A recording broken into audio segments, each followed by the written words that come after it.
கவலை இளவரசி. முன்னொரு காலத்தில் புனல் நாட்டை அரசர் ஒருவர் ஆண்டு வந்தார். அவருக்கு மாறன், நன்மாறன், இளமாறன் என்று 3 மகன்கள் இருந்தார்கள். இளவரசர்கள் மூவரிடமும் அவர், நீங்கள் ஒவ்வொருவரும் கோட்டை உச்சியிலிருந்து அம்பு எய்யுங்கள். எந்த பெண்ணிடம் அம்பு கிடைக்கிறதோ அவளை திருமணம் செய்து கொள்ளுங்கள் என்றார்.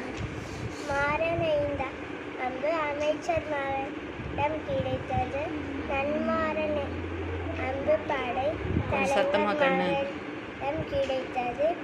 இருவரும் மகிழ்ச்சி அடைந்தார்கள். இளமாறன் எய்ந்த அம்பு